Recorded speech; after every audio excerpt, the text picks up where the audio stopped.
Salut, salut, chers panafricanistes, chers surfeurs, youtubeurs et puis activistes pour la cause africaine. C'est le Banel de Yingi.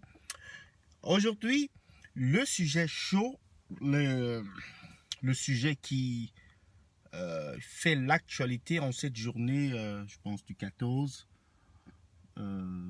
c'est bien évidemment le renvoi du scrutin parlementaire au Cameroun par le président de la République ou la demande de renvoi qui sera validée selon les informations qui ont été divulguées jusque-là. Alors, cette information est venue pour beaucoup comme une surprise, mais alors que certains avaient déjà envisagé un tel scénario dû au fait que, le délai pour la convocation du corps électoral était déjà épuisé en ce qui concerne ces élections, ou était en train d'être épuisé, tout cela. Donc une décision était imminente, bien évidemment. Et également, le président de la République n'a pas annoncé sa candidature aux élections présidentielles, pas encore. La crise anglophone, n'est-ce pas? Les pressions internationales relatives à cette crise, à la gestion de cette crise, aux abus, aux divers rapports des organisations internationales des droits de l'homme. Mais quelles sont vraiment les raisons de ce renvoi? Alors je pense que ce renvoi, c'est un coup de génie, c'est un coup politique, un coup de génie. Parce que, souvenez-vous, les sénatoriales se sont passées, c'est-à-dire qu'ont été organisées au mois, je pense au mois de mars par là. Donc, elles ont été organisées comme cela parce que, justement, le régime avait déjà planifié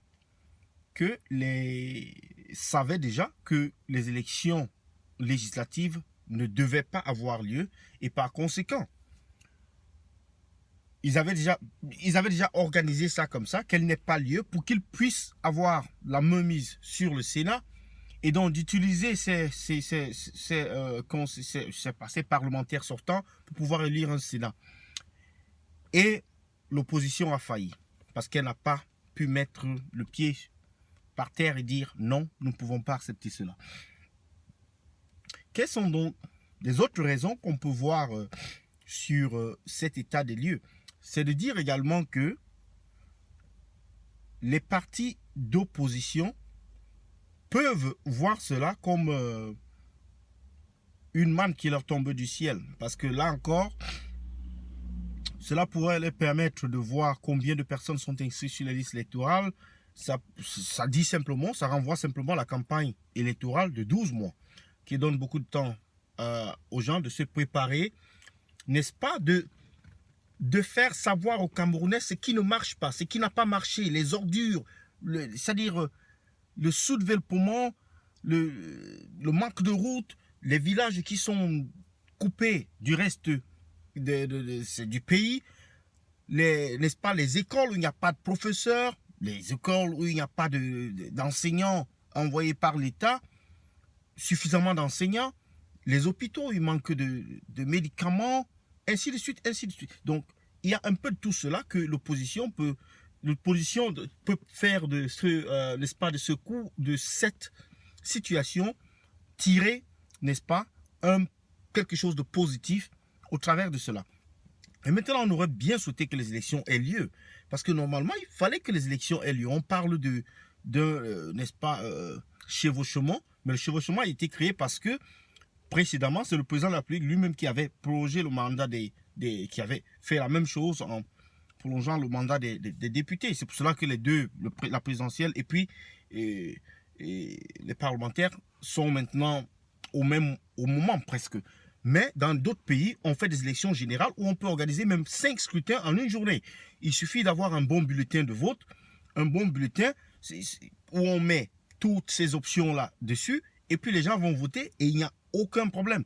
Peut-être le scrutin présidentiel, lui, peut être à part, mais les autres scrutins peuvent être jumelés en un seul scrutin. Donc, on a besoin pour cela de passer à une nouvelle république. Constitution doit être revue de fond en comble. La loi électorale d'abord, la commission électorale aussi. Et ce n'est que ainsi qu'on pourra, n'est-ce pas, réorganiser la société et réorganiser, n'est-ce pas, la vie politique des Camerounais et espérer que le changement véritable viendra. Qu'on pourra, n'est-ce pas, se débarrasser de la corruption, du népotisme, du tribalisme qui est devenu une affaire étatique. Donc, c'est ce que je voulais proposer par rapport à cette histoire, cette information sur, n'est-ce pas, le report des élections législatives. Qu'est-ce que vous en pensez? Il reste encore les élections régionales dont on ne sait pas, n'est-ce pas, si elles auront lieu ou pas. Elles risquent de subir le même sort. Elles risquent de subir le même sort. À moins que cela soit couplé avec les élections présidentielles, je ne sais pas trop. Mais bon, est-ce que, la question que les gens se posent aussi, est-ce que l'élection présidentielle sera renvoyée? Franchement, je ne le crois pas. Parce que il y a des enjeux très importants avec la tension, avec le regard n'est-ce pas, de l'ONU, des puissances internationales. Ce sera difficile de prendre une telle décision. Ce sera très litigieux de prendre une telle décision. Donc, je ne pense pas qu'on est dans ce sens-là. Encore qu'il faut résoudre déjà la crise anglophone. Et certains demandent le départ du président de la République. D'autres disent qu'il faut qu'il, n'est-ce pas, permette une transition pacifique. Donc, je vais vous laisser à ce sujet, sur ces élections qui ont été reportées. Et puis, j'attends vos commentaires. Je vais m'inspirer forcément de vos commentaires, peut-être pour faire la prochaine vidéo à ce sujet. Merci, bye bye, à bientôt.